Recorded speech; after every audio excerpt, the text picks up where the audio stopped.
السلام عليكم ورحمة الله تعالى وبركاته. نجانكو كوجاف جلالا بكجرتنا تunda keessa nagahu. Egaati video yeroo waraabbattan video keessan bakka isinii tolu ilaaltanii waraabbachuu isin barbaachisa. Inni biraa immoo yeroo footoo dudduubatti video cha waraabbattanii kaatan bakka silkii irraa fakkeenyaaf irraa akkana dabdanii duwwaa bakka duwwaa kana taasistanii jechuu akkan daganne. Maalif booddee isin fayyada. Yeroo kamiyyuu aappiin kun irra baay'een isaa footoo duwwaa kana bakka inni itti haajamutti caala. Irra baay'een isaa duwwaa irraa siqtanii duwwaa hambiftanii viidiyoochuma keessatti waraabdan booddee bakka isin agarsiise sanatti laxxanii irraa kutattanii jechuudha. Irraa kutattanii itti fayyadamtanii nu jajjabeessuun dagatinaa bakka dogongorri nu sirreessaa. Gaaffii yoo qabaattanis nu gaafata. Isin jaalanna gara aappii keenyaatti. Hayyee warri qabdan silaa qabdu warri hin qabne immoo aappii kana buufattu kaan maasta jedhattanii buufattu. Achi booda erga keessa seenne filannoo viidiyoo keessaniitiin viidiyoon keessan silkiin isaa bakka kana ni rukuttu. Achi booda haala viidiyoon keessan itti waraabameen yoo silkiin keessan dalga ciisee waraabame asirra filattu yookaan as filattu. Kana filattanii garaagarummaa addaan qabu. Silkiin keessan dalga ciisee waraabamuu bal'isee waraabamuuf ol ka'ee dhaabatee waraabamuu malee ammaan ol ka'ee dhaabatee waraabame waan ta'eef kana keessan filadhaa. Achi booda bakka viidiyoon koo itti waraabame fakkeenyaaf viidiyoon koo silkii itti waraabbadheen keessaa asii viidiyoon koo kunooti. Mee viidiyochaa ifamaa kunooti silkichi dalga deebi'ee waraabame jechuudha. Garaagarummaan isaa kunooti argitanii viidiyoochi dalga deebi'ee waraabame jechuudha. Silaa ol ka'eeti guuta kana. Amma immoo waan dalga ciisee waraabameef dudduuba deebi'ee bakka awwaalaatti deebi'uu na barbaachisaa jechuudha. Amma immoo as akkana dudduuba deebi'een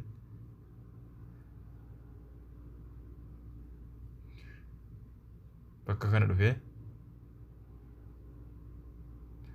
achi booda bakka kanattiin walakkaa rukuta. Amma asirra rukutadha. Erga kanaan bakka viidiyoo kootii dhaqa. Achi nama viidiyoochi dhaqee fidadha. Okey inni itti godha. Argitanii akka viidiyoochi fuula guute. Sila gurraachi daarii tafe amma immoo fuula guute jechuudha. Sababni isaa kana malee sababa addaan qabu. Okey viidiyoo keenya karaa gabaabaadhaan sagalee isaa waan irra jiraate nu beekuuf sagalee isaa irraa balleessina. Dhiifama. Sagalee isaa irraa balleessine viidiyoochi akka itti waraabbatamu jalqaba isaa harka isaa gadi fuudhee sababni isaas waan wantichi yeroo dhufu fuula isaas argitanii hammuma kana lammeessaa dabalee tokkichiisuma kana fakkeenya hammana ga'u.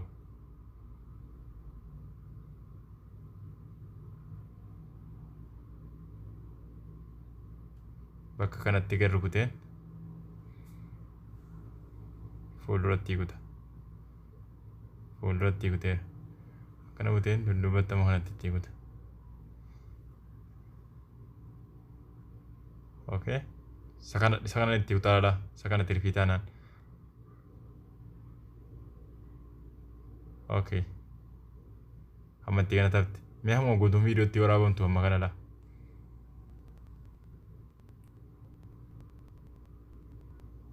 Argitanii kanuma viidiyoo ittiin gabaabaadha jechuudha. Achi booda akkana gootaniitu erga kanaas amma wanti isin gootanu bakka isin buufattanu booddee piroofaayilii irratti isin barreessaa bakka kana rukuttanii daawunloodii kana bakka viidiyoo daawunloodii godhattan booddee isin agarsiisa. Kana buufattu. Kana buufattanii kun immoo eessaa buufattanii booddee bakka isin buufattanu maqaasaa mata dureedhuma irratti aappicha irratti isin buusa. Okey. Jalqabaa asitti kuttan. Karaa kanatti balleessitan. booddee isin barbaachisaa booddee irratti fudhattanii immoo amma asitti kana kuttanii fuuldura sanatti kuttan. Bakka kana laa iddee kana qubaan akkana gadi hubatanii qabdanii fuulduratti akkana buttan. Dhufee wal qixxaata.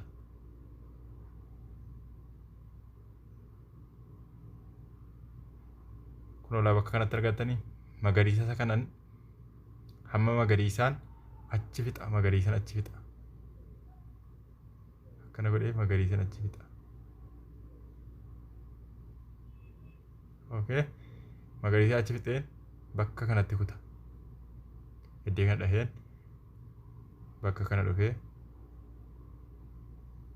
fuuldura sanatti kuta. Amma erga kanaas bakka kana dhaheen iddee kana dhufee iddee kanatti kana dhaheen bifa samaawii fakkichaa lagee fida. Kunooti. Samaawii isiin kuniif kun wal fakkaachuu qabdi.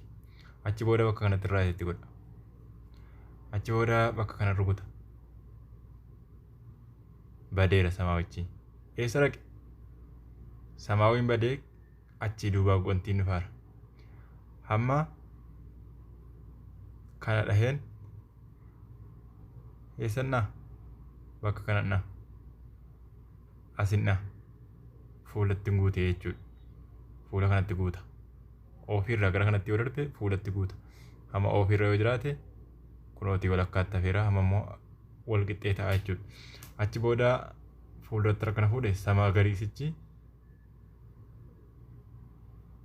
iddee inni qaamarra dhufee fuulli socho'uttiin buta. Fakkeenyaaf argitanii akka waan inni dhukkubsaaru wayitti horuu isaa dabse yeroo tokko bicuusii fuulduratti asa siqu. Okay. Argitan? Akka waan inni dhukkubsaarutti duukaas dabe harka isaatuu nyaatu dhufe jechuudha. Xiirsiisii bukkee kana jirtu laa bukkee kana kanatti keelloo ittiin samaawwi ittiin haftee jirti. Eessa rukuteen balleessa bakkuma kana gad dhaheen iddee kanatti deebi'ee bakka kanaan bicuusii kana buta. Argatanii bukkee kanatti.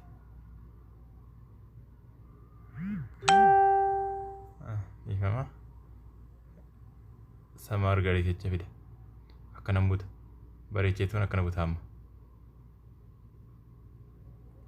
Nan balleessaa jira bukkee kanatti bareechee. Okay. Iddee kana dhahee dhufeen bakka kana rukutee dudduuba kanatti guuta. Amma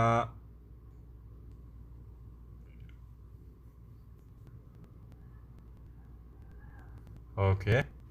Erga kanaas bakka kana daawunloodiin godhee kunoo ekispoortii godheen keessa buusu galcha. Gadiin buusaa jechuudha akka nama xumureetti. Gadi buuseera. Gadi buusee hamma gadi buuseera. Hamma lafaa deebi'ee dhufa ragaa. Gaafa deebi'ee dhufu sila jalqaba yeroo viidiyoocha isa kana waraabulaa viidiyoo isa kana waraabu fakkeenyaaf haala viidiyoocha isa kana waraabulaa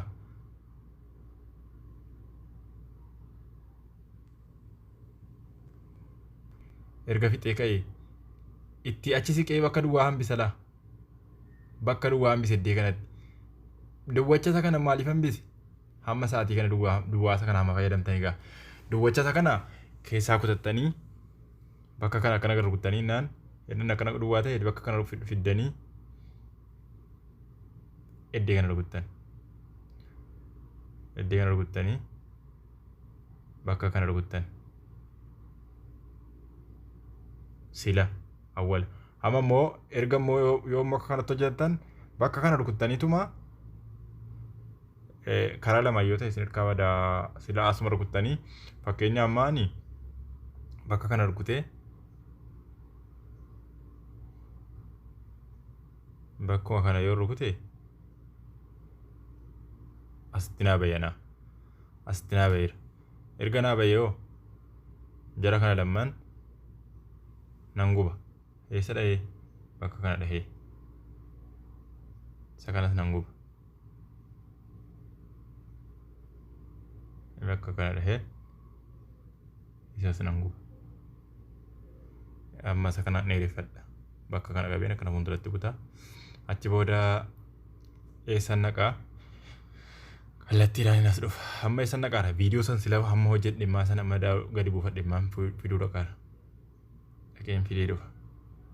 Inni immoo eessa naa galaa bakka kana naa galee no viidiyoo biraa dhufee dhiifama viidiyoo isa kanaa miti. Viidiyoo biraa naa dhufee isa kana viidiyoochi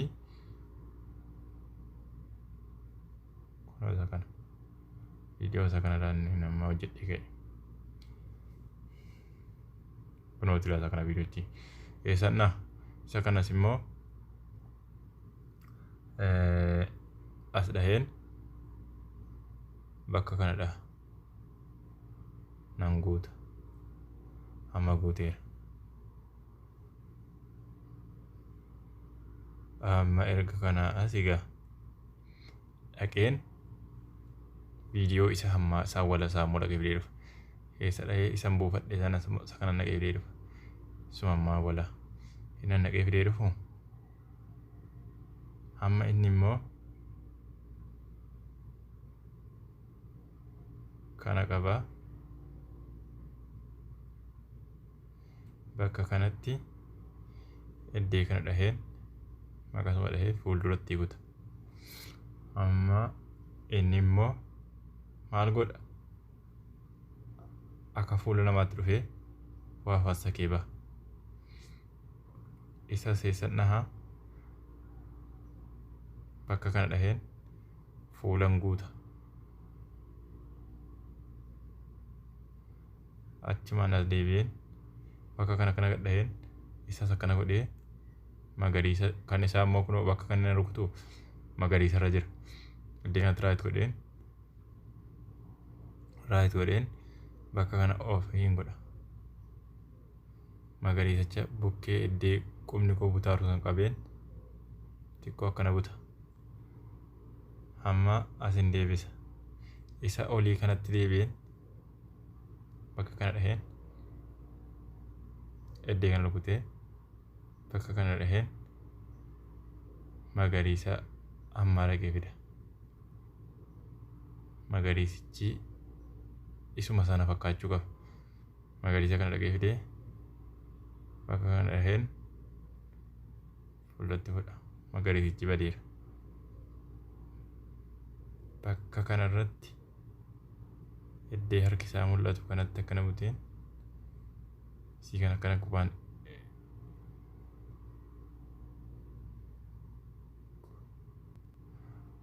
akkana gadi qabeen fuulduratti buta. Harka isaa kanarra fidee kaa'a.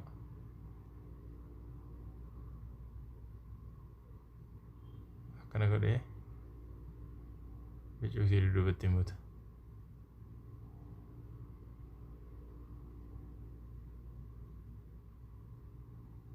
Fuulduratti.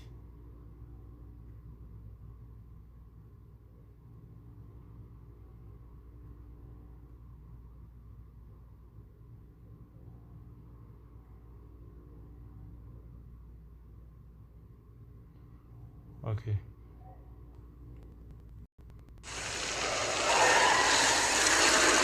Tani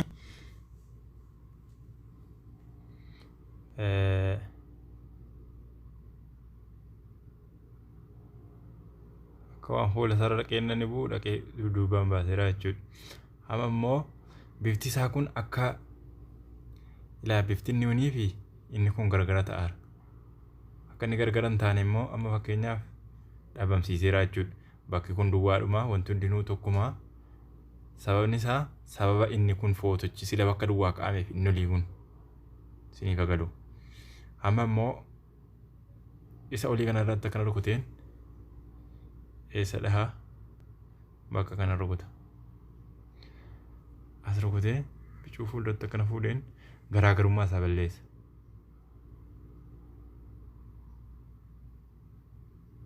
Akka inni biraa argaa ta'e garaagarummaan isa kanaa laa kunoo fakkeenyaaf inni kun akka diimachuu jira inni immoo akka ifuu jira. Isa kana garaagarummaa isaa akkana godheen ibsa. Akkana godhee akka isinii tolutti ilaaltanii akka bakka keessanii akka inni wal fakkaatutti hojjettanii.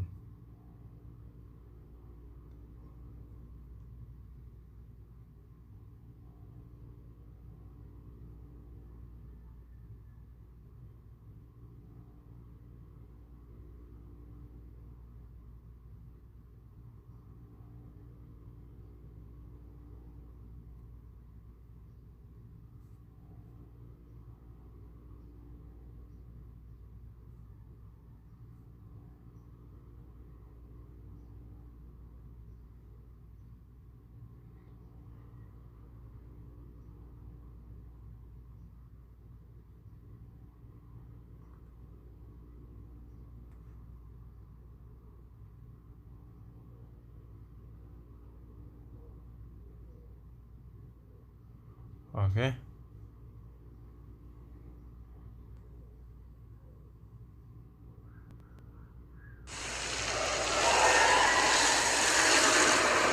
Fuudhee dhabameera jechuudha.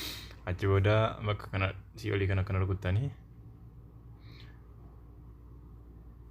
bakka kana rukuttanii dudduubatti akkanatti kuttanii isa gadiis gadi kuttanii bakka kana rukuttanii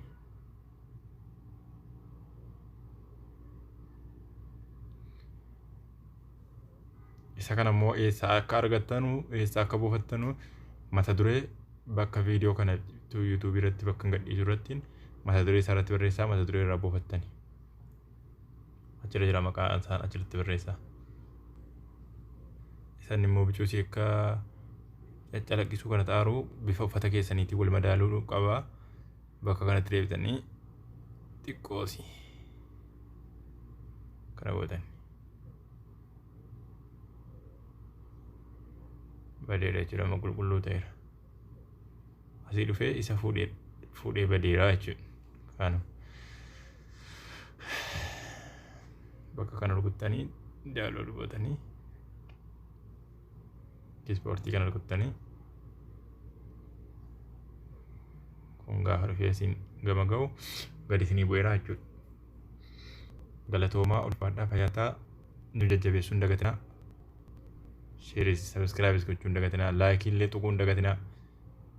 Waan isin rakkisuu mitu galata rabbii. Akkasii ulfaadhaa fayyataa isin jaallannaa nuuf jiraadhaa inneerra.